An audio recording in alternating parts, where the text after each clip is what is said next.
જય શ્રી કૃષ્ણ બધાને. આની પહેલાંની ક્લિપમાં આપણે પ્રભુ શ્રી રામના જીવનના પ્રસંગ જોયો. આજે પણ આપણે એ જ જોવાનું છે. ચૈત્ર મહિનો ચાલે છે કે મારી ઈચ્છા થઈ કે ભાઈ, અને એવા પ્રસંગો લીધા છે કે જનરલી જે રામાયણમાં એટલે કે વાલ્મીકી રામાયણ અને તુલસીદાસજીનું રામાયણ એમાં જલ્દી એમાં ઉલ્લેખ નથી હોતો. બીજા રામાયણના પ્રસંગ છે. એટલે આજે આપણે પ્રભુ શ્રી રામના જીવન એક પ્રસંગ લે. આપણી હિન્દુ સંસ્કૃતિનો પ્રથમ ગ્રંથ વેદ છે, બરાબર. અને વેદ પછી ઉપવેદ, 4 વેદ આપણે બધા જાણીએ છીએ. ત્યાર પછી 4 ઉપવેદ, પછી ઉપનિષદો પણ ખરા. પણ વિશાળતાની દ્રષ્ટિએ વાલ્મીકી રામાયણ મોટામાં મોટો ગ્રંથ છે. વાલ્મીકી રામાયણ એ ગ્રંથ તો ખરો, પણ કાવ્યમાં પણ એની ગણના થાય છે. અને વાલ્મીકી પોતે ઋષિ તો હતા જ. તપ કર્યું તો આપણે બધા જાણીએ છીએ. મારા કરતા રામના કરોડો જપ કરી લીધા એમણે. એટલે એક રાફડો થઈ ગયો અને રાફડામાંથી બહાર આવ્યા. રાફડાને સંસ્કૃતમાં વલ્મીક કહે છે, એટલે નામ પડી ગયું વાલ્મીકી. ઋષિ તો ખરા જ, પણ કવિશ્વર પણ કહેવાય છે. એમની સાધનાની ઊંચાઈ કેટલી, એટલે એમની સાધનાની ઊંચાઈ દર્શાવતો એક પ્રસંગ છે રામાયણનો પણ છે. વાલ્મીકી ઋષિ માટે વધારે. એકવાર દશરથ રાજા બેઠા હતા. કૌશલ્યાજી બાજુમાં ઊભા હતા. રાજા કંઈક વિચારમાં હતા. કૌશલ્યાજી પૂછે છે કે શું વિચાર કરો છો તમે? દશરથજી કહે છે કે હું વિચારી રહ્યો છું કે રામ આપણા જેટલો ભાગ્યશાળી નહીં હોય. જેટલા આપણે ભાગ્યશાળી છીએ એટલો આપણો રામ ભાગ્યશાળી નહીં હોય. કૌશલ્યાજી કહે છે એવું કેવી રીતે તમે કહી શકો છો? ત્યારે દશરથજી કહે છે કે જેટલો રામ આજ્ઞાકારી છે એટલા એના છોકરા આજ્ઞાકારી નહીં હોય. કારણ કે રામ જેવું બીજું કોઈ હોય જ ન શકે. રામ ધનુર્ધારી છે. તો આપણે બધા જાણીએ છીએ કે એણે રાવણને માર્યો અને કેટલાય બધા રાક્ષસોનો નાશ કર્યો. રામ ધનુર્ધારી છે અને આજ્ઞાકારી પણ છે. એ પણ આપણે જાણીએ છીએ. આજ્ઞાકારી તો ખરા ને રામ છે એવું રામના પુત્રો નહીં હોઈ શકે. એ બાબતમાં હું રામ કરતાં વધારે ભાગ્યશાળી કહેવા. શ્રીરામ છે ને એ સમયે આ બંને જ્યારે માતા પિતા વાત કરી રહ્યા હતા ત્યારે શ્રીરામ ત્યાંથી પસાર થઈ રહ્યા હતા. બારીમાંથી તેમણે જોયું અને સાંભળી પણ લીધું. અને ત્યારે શ્રીરામે સંકલ્પ લઈ લીધો કે પિતાશ્રી આવવા દો એ અવસર. તમારા પુત્રથી વધારે શ્રેષ્ઠ તમારા પુત્રના પુત્ર હશે.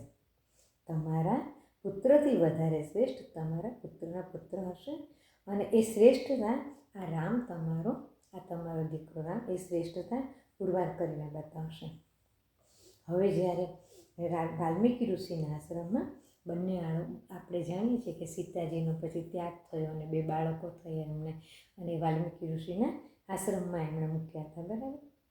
હવે આશ્રમમાં છોકરો મોટા થઈ રહ્યા છે. છોકરો લગભગ 10-12 વર્ષના તો લવને કુશ બંને થઈ ગયા હતા. ત્યારે એકવાર પછી પ્રભુ શ્રી રામને યજ્ઞ કરવો હતો. યજ્ઞનો ઘોડો છોટો મૂક્યો અને એ ઘોડો ફરતો આ વાલ્મીકી ઋષિના આશ્રમ પાસે આવ્યો. એ ઘોડાને ત્યારે લવકુશ બંને ત્યાં રમી રહ્યા હતા. એટલે ઘોડાને પકડી લીધો લવકુશે.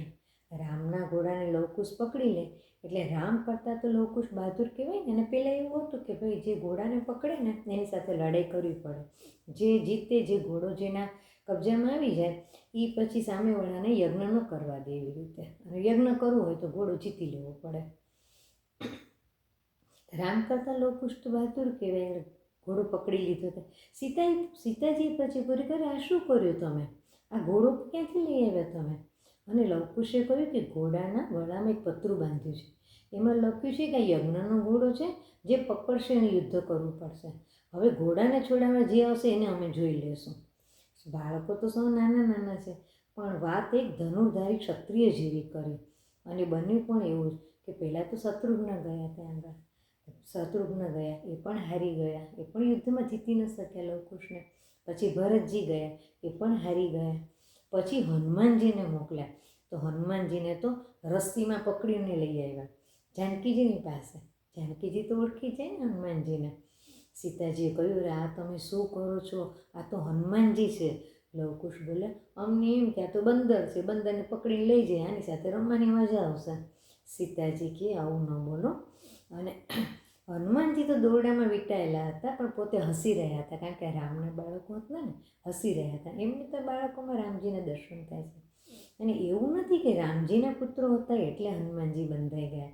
આ તો બાળકોની એવી તાકાત હતી કે હનુમાનજીને બાંધી લીધા. એ તો સારું થયું કે રામજી ત્યાં નહોતા ગયા, નહીંતર એમની હાલત પણ હનુમાનજી જેવી થઈ જાત.